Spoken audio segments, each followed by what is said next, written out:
Hello friends, तो हम बात कर रहे थे क्लास 12th के जो हमारा मैक्रो इकोनॉमिक्स का चैप्टर नंबर 2 था, national income and related aggregates.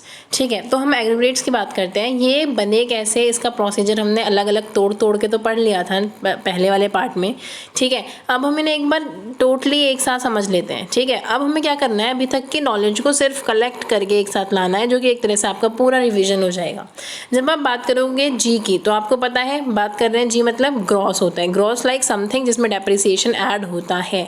ठीक है, फिर वो क्या हम बात कर रहे हैं डी की, डी मतलब डोमेस्टिक, और हम पढ़ चुके हैं डोमेस्टिक कौन सा होता है, जो आपकी टेरिटरी के अंदर हो। पी मतलब प्रोडक्ट, और आपको पता है प्रोडक्ट और इनकम दोनों आइडेंटिकल टर्म्स हैं, ये भी हमने लास्ट वीडियो में पढ़ा था। तो यानी कि हम कहीं ना कहीं पूरे देश की इनकम की ही बात कर रहे हैं जब आप पूरे देश के प्रोडक्ट की बात कर रहे हो, तो ग्रोस डोमेस्टिक प्रोडक्ट, और उसके आगे लिख रहा है एमपी। हमने एमपी भी पढ़ा था। एमपी मतलब वो चीज़ जो मार्केट प्राइस पे हो। मार्केट प्राइस पे क्या चीज़ होती है, जब आप टैक्स इंक्लूड कर देते हो जो कि प्रोड्यूसर ने दिया है सरकार को, और सब्सिडी माइनस कर देते हो जो कि प्रोड्यूसर को फायदा पहुंचाया है सरकार ने। ठीक है, तो जब हम जीडीपी एमपी की बात करेंगे तब आप ग्रॉस डोमेस्टिक प्रोडक्ट की बात कर रहे हो मार्केट प्राइस पे। जब आप एनडीपी एमपी की बात करोगे तब आप नेट डोमेस्टिक प्रोडक्ट की बात करोगे मार्केट प्राइस पे। तो अगर आपको जीडीपी से एनडीपी जाना है तो क्या अंतर है, सिर्फ डीपी और एमपी तो सेम है, दोनों जगह देख लो आप। आपको सिर्फ चेंज क्या करना है, जी से एन को चेंज करना है, और जी से एन को चेंज कैसे करते हैं आपको पता है, नेट मतलब डेप्रिसिएशन माइनस। ठीक है, तो जस्ट क्या आपका फॉर्मूला बन जाएंगे, जीडीपी एमपी से एनडीपी एमपी पे जाना है तो क्या कर दोगे, सिर्फ माइनस डैप। जितनी भी कंफ्यूजन आपको बुक में इतने सारे फॉर्मूले देख के हो रही है, कुछ नहीं रह जाएगा अगर आपने कंसेप्ट क्लियर समझ लिया।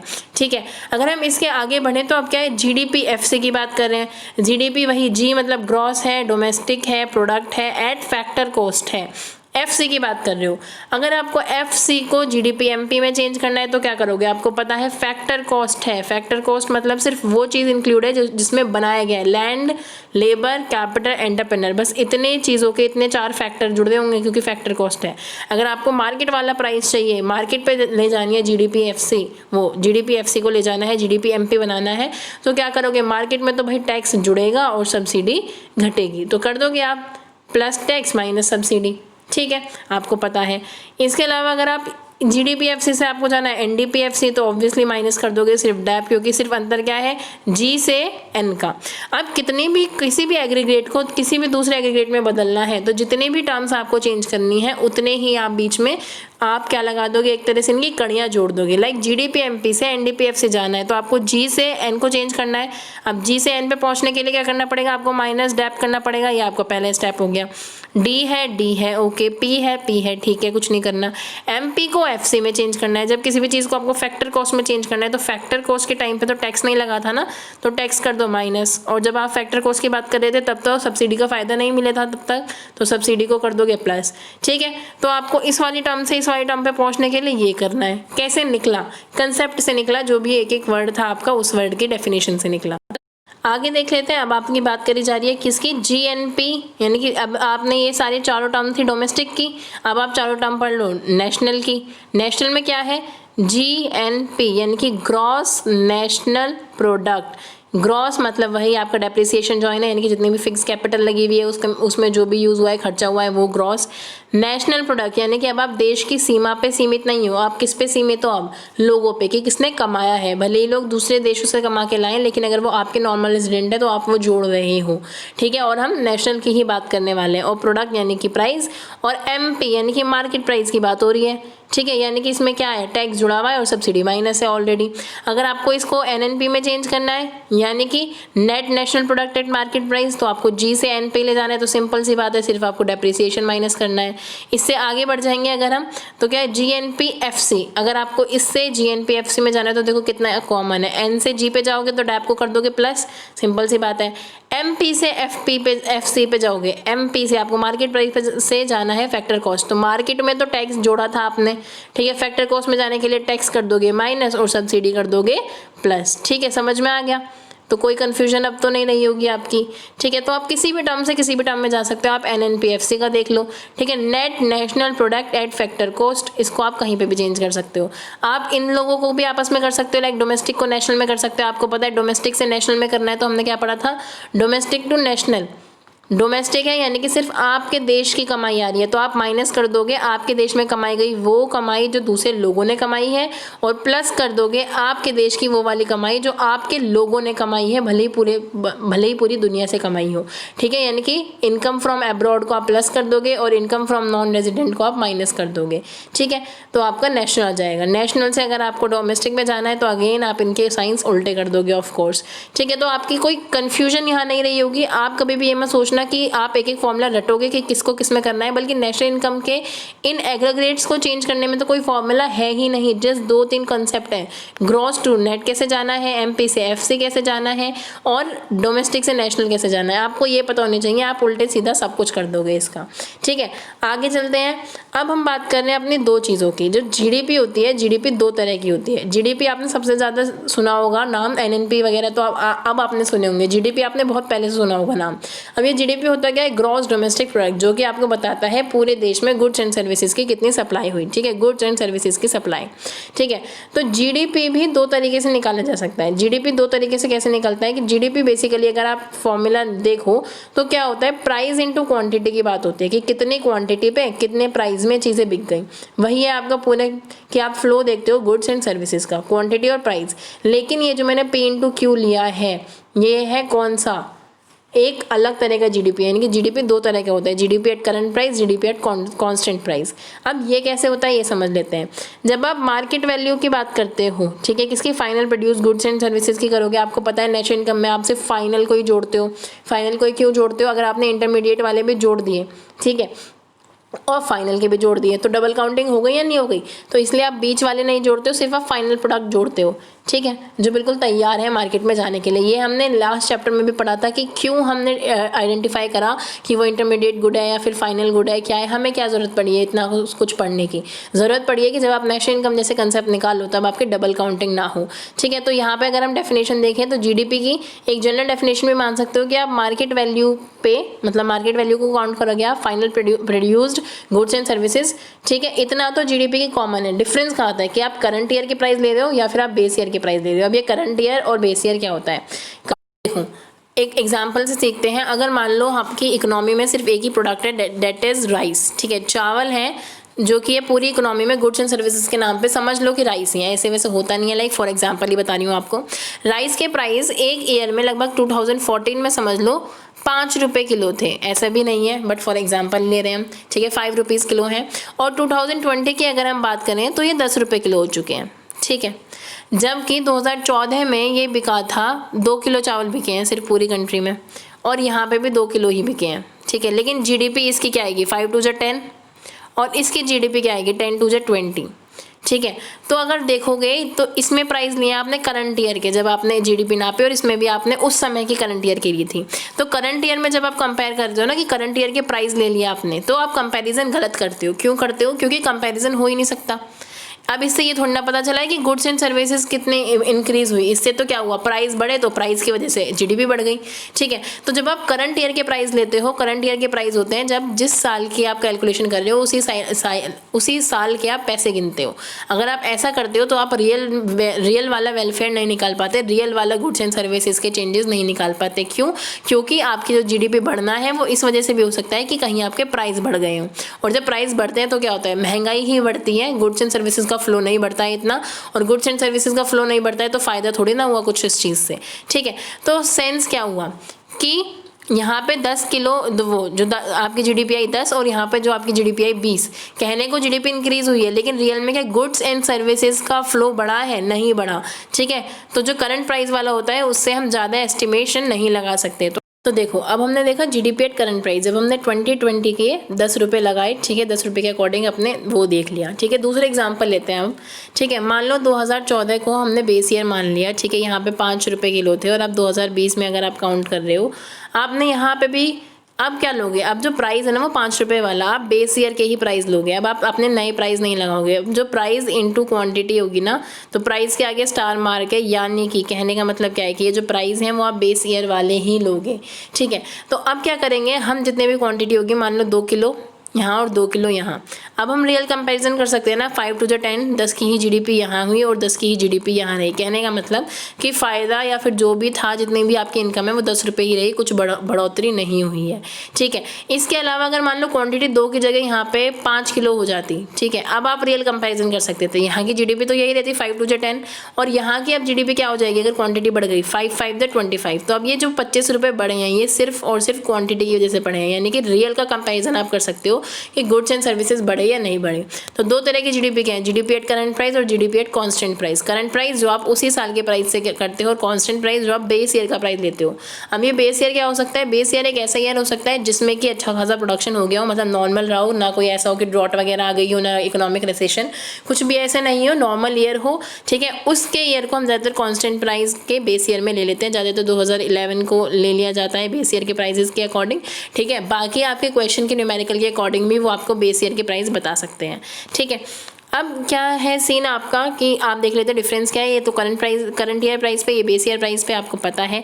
ये प्राइस लेवल के बढ़ने से भी बढ़ सकता है, लेकिन ये सिर्फ और सिर्फ गुड्स एंड सर्विसेज के बढ़ने पे ही बढ़ेगा, ठीक है। इसे हम नॉमिनल जीडीपी कहते हैं और इसे हम रियल जीडीपी कहते हैं। रियल का मतलब ही क्या है, जो आपको रियलिटी में बताए कि क्या चेंजेस आए। ये रियलिटी में थोड़ी ना बता रहा है, ये तो हमें थोड़ा सा इल्यूजन, मनी इल्यूजन क्रिएट कर देता है ये, ठीक है। तो यहाँ से आप गुड्स एंड सर्विसेज का पता नहीं लगा पा रहे, तो इसलिए पीपल के वेलफेयर का भी आप पता नहीं लगा सकते। ये एक सही मेजर नहीं है वेलफेयर का पता लगाने का, ठीक है। लेकिन ये रियल जीडीपी एक करेक्ट मेजर हो सकता है, बिल्कुल करेक्ट नहीं, बट हाँ बेटर मेजर हो सकता है किसका, वेलफेयर का पता लगाने का। अब जीडीपी और वेलफेयर कैसे कनेक्टेड है ये भी हम आगे के पार्ट में पढ़ेंगे, इसी वीडियो में, मतलब आगे के हिस्से में पढ़ेंगे तो आपको समझ में आएगा, ठीक है। अब देखो नॉमिनल और जीडीपी, जैसे मैंने आपको बताया क्वांटिटी इनटू प्राइस है, क्वांटिटी इनटू प्राइस है, लेकिन क्वांटिटी क्या है, वो तो यही है कि जितना प्रोड्यूस किया है फाइनल गुड।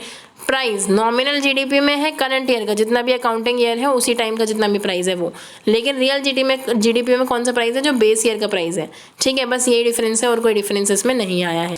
देखो अब हम देख लेते हैं रियल जीडीपी से नॉमिनल जीडीपी पे कैसे कन्वर्ट करना है, रियल जीडीपी टू नॉमिनल और नॉमिनल टू रियल। तो अब आपको रियल निकालना है। रियल जीडीपी निकालने के लिए आपको गिवन होगा ऑब्वियसली करंट प्राइस आपको दे रखा होगा, यानी कि जीडीपी एट करंट प्राइस आपको गिवन है, आपको नॉमिनल जीडीपी गिवन है। तो nominal upon price index into 100।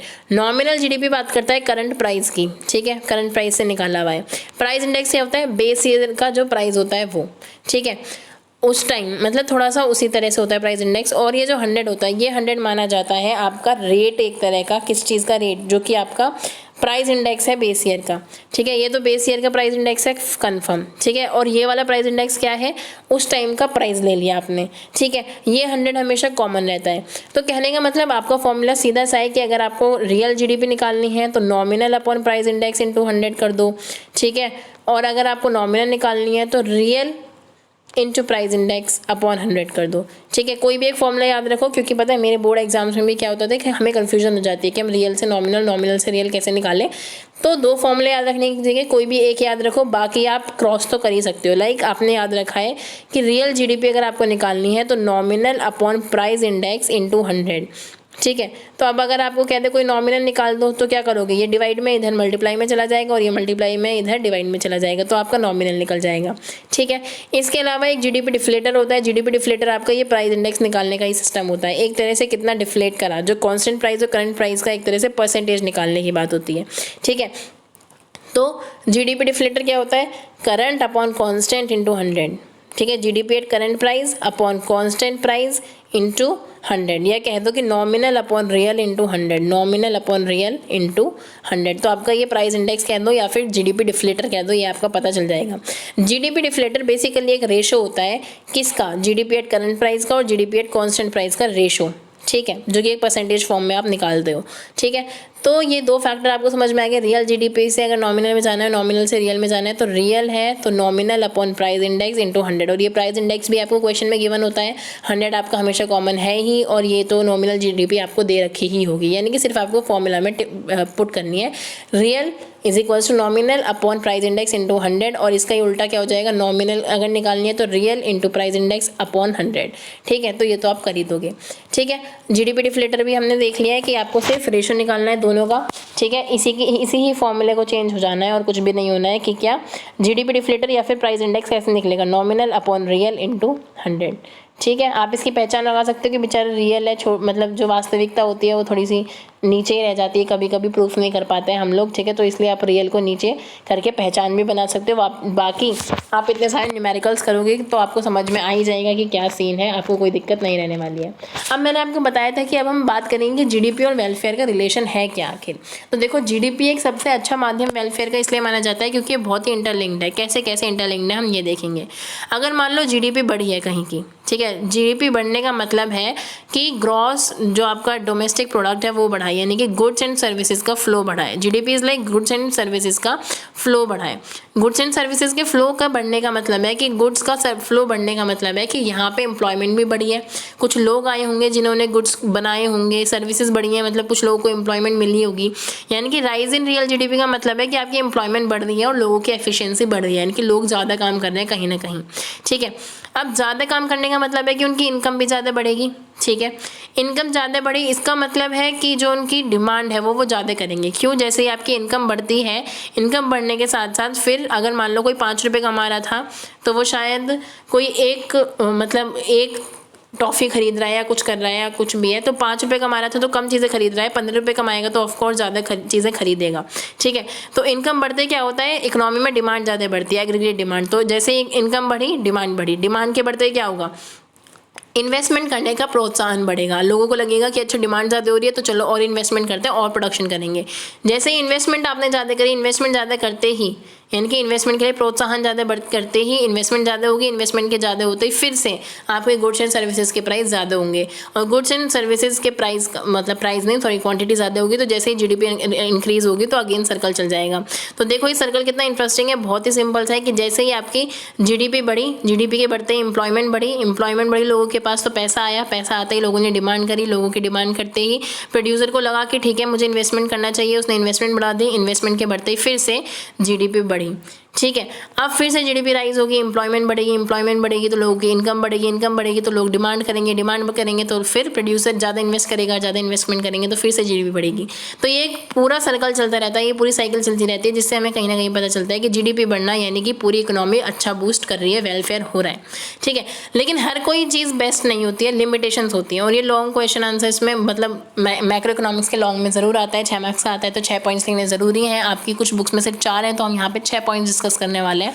तो क्या है, पहली बात, क्या क्या जीडीपी नहीं बताता है, वही उसकी कमियां हैं। डिस्ट्रीब्यूशन ऑफ इनकम जीडीपी कैसे नहीं बताता है। मान लो जीडीपी ने ये तो बता दिया कि ओवरऑल कंट्री ने कितना कमाया, कितने गुड्स एंड सर्विसेज गए, ठीक है, लेकिन कितने लोगों ने मिलकर कितना कमाया। मान लो जो अमीर लोग थे बस वही कमा रहे थे, डिस्ट्रीब्यूशन ऑफ इनकम जो था, इनकी जो कमाई हुई सिर्फ इतने से पार्ट की हुई, सिर्फ 20% लोगों ने पूरा 70% इकोनॉमी कमा लिया, ठीक है, और 80% लोग गरीब ही रह गए। तो क्या ये वेलफेयर का इंडेक्स है?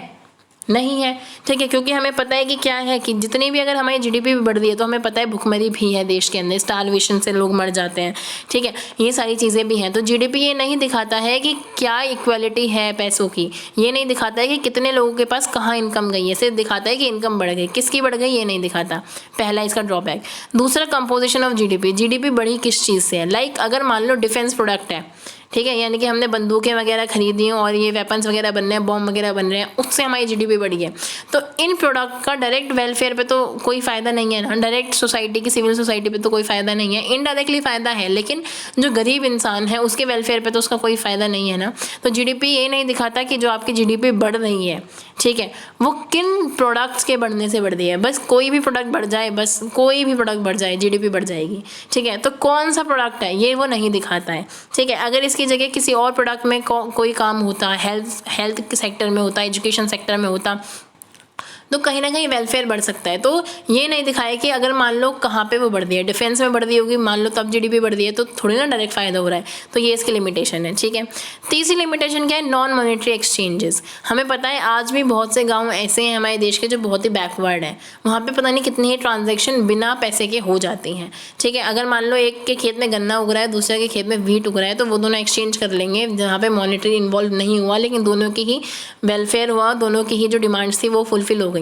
तो ट्रांजैक्शन यहाँ पे भी हुआ, लेकिन वो मॉनेटरी नहीं था। तो जितने भी नॉन मॉनेटरी एक्सचेंजेस होते हैं, जो आपका एक तरह से बार्टर सिस्टम पहले होता था, ठीक है, वो ये चीज़ कलेक्ट नहीं करते, यानी कि जीडीपी के अंदर वो वाला ट्रांजैक्शन नहीं इंक्लूड होता है, तो आपको ये पता ही नहीं चलेगा। तो जीडीपी की एक लिमिटेशन है कि वो नॉन मॉनेटरी एक्सचेंज को नहीं काउंट कर पाता है। फिर क्या है एक्सटर्नलिटीज़। अब एक्सटर्नलिटीज़ क्या होती हैं, इसमें 2 पॉइंट है, पॉजिटिव भी हो सकती है, नेगेटिव भी हो सकती है। पॉजिटिव और नेगेटिव का क्या सेंस है, एक्सटर्नलिटीज़ ये होती है कि एक तरह से कुछ चीज़ों के प्राइस पे नहीं किए जाते। भले ही आपने कुछ अच्छा काम किया उसका भी आपको प्राइस पे नहीं हुआ, और आपने कुछ गलत काम किया तो भी आपका प्राइस पे नहीं हुआ। फॉर एग्जाम्पल, ठीक है, फॉर एग्जाम्पल क्या है कि कोई किसी एनजीओ में काम कर रहा है, लाइक प्रॉपर एनजीओ नहीं है, ऑर्गेनाइजेशन नहीं है, बस एक लड़का है, ठीक है, उसे पसंद है पढ़ाना, तो वो जा रहा है किसी कहीं भी झुग्गी झोपड़ी में जाकर पढ़ा रहा है, ठीक है, उसे उसका कोई प्राइस पे नहीं हो रहा है, इन्हें वेलफेयर भी मिल रहा है इन्हें, ठीक है, ये अपनी मेहनत भी कर रहा है, बट उसका कोई प्राइस पे नहीं हो रहा है, जो कि होना चाहिए बट नहीं हो रहा है, वो उसकी अपनी चैरिटी मान सकते हो। ऐसे ही आपको जो एग्जाम्पल मिलेंगे वो ऐसे मिलेंगे। मान लो एक लड़का है, कोई भी आदमी है, उसने एक ग्राउंड बनवा दिया, एक प्ले ग्राउंड बनवा दिया, कोई गार्डन बनवा दिया, उस गार्डन में लोग आ रहे हैं, वॉक कर रहे हैं, जा रहे हैं, ठीक है, वो उसका कोई पे नहीं कर रहे हैं, उन्हें कोई पे करना भी नहीं है, बल्कि एग्जाम्पल आप यही सूट करता है कि एक गार्डन है वो किसी और ने बनवाया जिसके लिए उसे किसी ने पे नहीं किया है, जस्ट उसने सबके लिए बनवा दिया, ठीक है, सब आ रहे हैं, आ रहे हैं, घूम रहे हैं, जा रहे हैं, कोई वो किसी को नहीं रोक रहा है, कोई पेमेंट नहीं है। तो ये पॉजिटिव एक्सटर्नैलिटी है जो कि जीडीपी में काउंट नहीं होगी, जिससे लोगों का वेलफेयर तो हो रहा है लेकिन हम उसे काउंट नहीं कर रहे हैं, ठीक है। दूसरा नेगेटिव एक्सटर्नैलिटी क्या होता है, मान लो कि जैसे दूसरे काम होते हैं कि किसी ने क्या किया, किसी पब्लिक प्रॉपर्टी को नुकसान पहुंचा दिया, ठीक है, वो किसी के पकड़ में नहीं आया, तो पब्लिक प्रॉपर्टी को नुकसान पहुंचाना इट मीन्स क्या कि दूसरों को उससे नुकसान होगा, दूसरों को उसके लिए मतलब दिक्कतें आएंगी, लेकिन आपसे कुछ पे नहीं हो रहा है। अगर किसी ने पकड़ लिया टैक्स पे हो गया तो ठीक है कि आपने टैक्स दे दिया, फाइन दे दिया, बट ज़रूरी तो नहीं है हमेशा फाइन दो। फॉर एग्जाम्पल दूसरा क्या लेते हैं, जो फार्मर्स हैं वो जब खेती करते हैं तो वो क्या करते हैं, ज़मीन जला देते हैं, ठीक है, कि पंजाब और हरियाणा में बहुत ज़्यादा देखने को मिलता है कि वहाँ पे क्या होता है कि खेत को जला दिया जाता है और उसके बाद उस जो आपकी राख होती है उसे मिट्टी में मिला दिया जाता है, उसके बाद उस पर खेती करी जाती है, ठीक है। तो ये वाला जो प्रोसेस है, इसमें जो एनवायरनमेंट का पॉल्यूशन हुआ, उस पॉल्यूशन से सबका नुकसान हुआ, नेगेटिव एक्सटर्नैलिटी है ये, सबका नुकसान हुआ, लेकिन आपको फिर भी कोई टैक्स पे नहीं करना, आपको कोई वो मतलब कुछ नहीं चुकाना, कोई भी फाइन नहीं चुकाना, तो ये क्या है, ये एक्सटर्नैलिटीज़ भी जीडीपी में थोड़ी ना कंट्रोल हुई, काउंट हुई, ना पॉजिटिव हुई ना नेगेटिव हुई, तो ये भी उसकी लिमिटेशन है। इसके अलावा दूसरा रेट ऑफ पॉपुलेशन, अगर मान लो जितनी जीडीपी राइज हो रही है उस हिसाब से पॉपुलेशन भी राइज हो रहा है, ठीक है, तो आपका जो पर कैपिटा इनकम है वो तो कम ही रह गया, ठीक है, 1% पे जितना आ रहा था वो तो कम ही रह गया। तो पर कैपिटा इनकम वाला जो कॉन्सेप्ट है वो भी ये जीडीपी क्लियर नहीं करती है। जीडीपी सिर्फ आपको ओवरऑल बताती है कि कितना गुड्स एंड सर्विसेज क्या हो रही हैं, पूरे देश में इधर से उधर फ्लो कर रही है, आपको पर कैपिटा नहीं पता चलता है। तो पर कैपिटा नहीं पता चलता है, इसका मतलब कि अगर मान लो पॉपुलेशन भी बढ़ रही है और जीडीपी भी बढ़ रही है तो वो पॉपुलेशन जीडीपी का असर तो नेग्लिजिबल कर देगी, ना के बराबर कर देगी, तो उस जीडीपी के बढ़ने का कोई फ़ायदा ही नहीं है, जबकि जीडीपी में रेट ऑफ पॉपुलेशन का आपको पता नहीं चल पाता। लास्ट है चेंज इन प्राइस, स्पेशली ये उसके लिए जब आप बात करते हो करंट प्राइस की, करंट ईयर वाले की, यानी कि जब आप बात करते हो नॉमिनल जीडीपी की, ठीक है, यानी कि अगर मान लो जीडीपी बढ़ी है आपके प्राइस के बढ़ने की वजह से, तो फिर आपका कोई फ़ायदा है ही नहीं, सिर्फ इन्फ्लेशन हो रहा है, यानी कि महंगाई हो रही है और कुछ भी नहीं हो रहा है। अगर जीडीपी बढ़ रही है आपके प्राइस में राइज की वजह से, तो सिर्फ इन्फ्लेशन हो रहा है और कुछ नहीं हो रहा है, आपके गुड्स एंड सर्विसेज का फ्लो नहीं बढ़ रहा है, ठीक है, और इन्फ्लेशन हो रहा है यानी कि लोग कहीं ना कहीं डिमांड भी और कम कर देंगे, जैसे लोगों ने डिमांड कम कर दी जीडीपी और नीचे गिरने शुरू हो जाएगी, तो कहीं ना कहीं जीडीपी चेंज इन प्राइस की वजह से अगर होती है, ठीक है, तो ये दिक्कत वाली बात है, फिर वो आपका वेलफेयर ज़्यादा परफॉर्म नहीं करती है, वेलफेयर इश्यूज़ को क्लियर नहीं करती है, ठीक है। तो इसी के साथ आपका ये वाला चैप्टर एक तरह से कंप्लीट होता है। हमने क्या क्या पढ़ा इस पूरे 2 वीडियोज़ में, लाइक हमने पूरा सब कुछ समझा कि किस तरह से नेट क्या है, ग्रॉस क्या है, डोमेस्टिक प्रोडक्ट क्या है, नेशनल इनकम क्या है, डोमेस्टिक इनकम क्या है, आपके मार्केट प्राइस क्या है और आपका फैक्टर कॉस्ट क्या है, कैसे हमें चेंज करना है। नेशनल इनकम से पहले पढ़ने की सारी आपकी जितनी भी चीज़ें थी वो आपने समझ लिया। जो मेन कंसेप्ट यहाँ का था वो nominal GDP, real GDP, GDP deflator और कन्वर्जन इनकम, ठीक है, जो कि एक बहुत ही छोटे से फॉर्मूले में कवर हो जाता है। इसके साथ साथ कुछ नहीं है, बस just feel free to ask any query, कोई है तो आप बता सकते हैं, आप चाहें तो लाइक शेयर एंड सब्सक्राइब कर सकते हैं। Till then bye bye, take care.